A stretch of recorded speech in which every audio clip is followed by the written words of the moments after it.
Aleyküm. Nasılsınız, iyi misiniz? Ramazan mübarek olsun. Aman ne yaptın? İçeride kimse var mı yoksa? Aleykümselam. Hayırlı alışverişler. Nasılsınız, iyi misiniz? Merhabalar, merhabalar. Nasılsınız? Merhaba. Merhabalar. Bacı nasılsınız, iyi misiniz? Prenses Hanım, bayram alışverişine mi çıktın? Aldın mı bir şeyler? Daha bakıyor musun yoksa? Allah selamet versin. İyisin inşallah. Ramazanınız mübarek olsun. Allah razı olsun.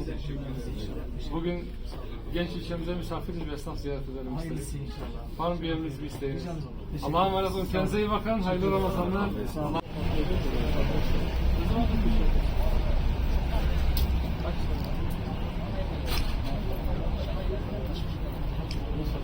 Allah muvaffak etsin. Allah muvaffak etsin.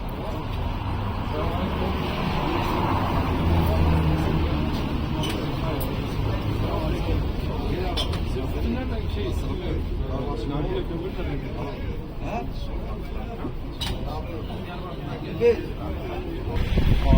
Faruk. Maşallah, maşallah. O doğru sürmüyor değil mi? Nasılsınız? Nasıl gidiyor? Yunus abi. Yunus abi. Yunus abi. Buradayız.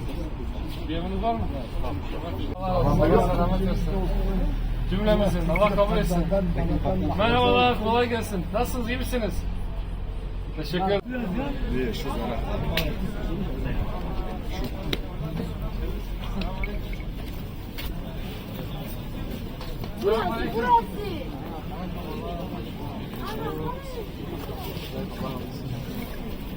Nasıl geçelim?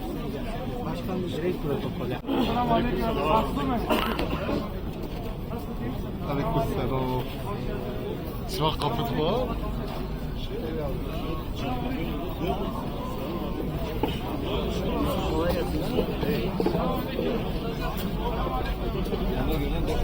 Özellikle ve belki en önemlisi adaletle geçirmeyi hepimize nasip etsin.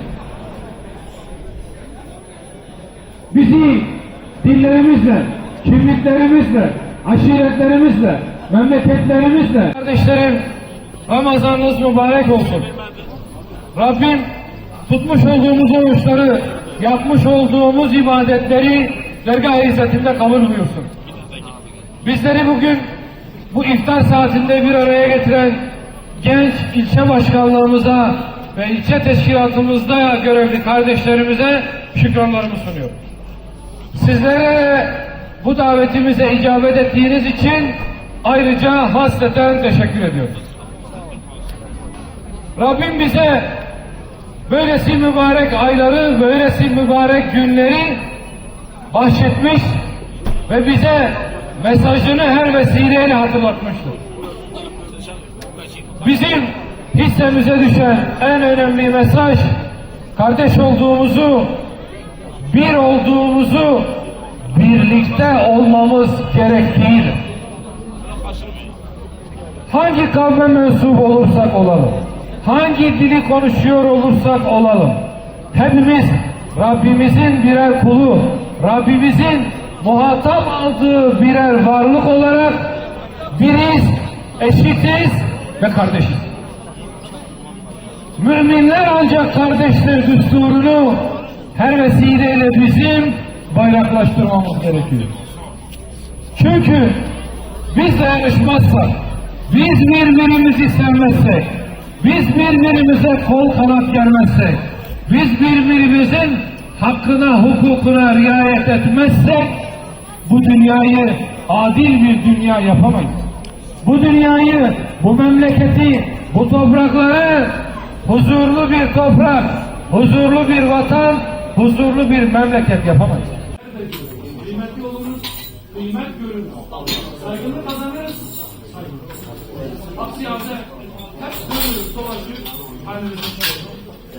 Kendimizi birbirimize şikayet etmemize gerek yok. Bir kurtarıcıya da gerek. Ben memleketin balkonda dolaşırken diyorum, bana sahibi yok. Ben diyorum ki, kim diyorsa bir memleketin sahibi yok. Eve gitsin, aynanın karşısına geçsin, aynada gördüğü o kişi o memleketin sahibi. Yani hepimiz birer memleketimizin sahibi. Çocuklarımızdan mesulüz, hanımlarımızdan mesulüz, komşularımızdan mesulüz, memleketimizden mesulüz. Biz mesuliyetimizi yerine getireceğiz ki memleketimiz şahap olsun. Memleketimiz güçlensin.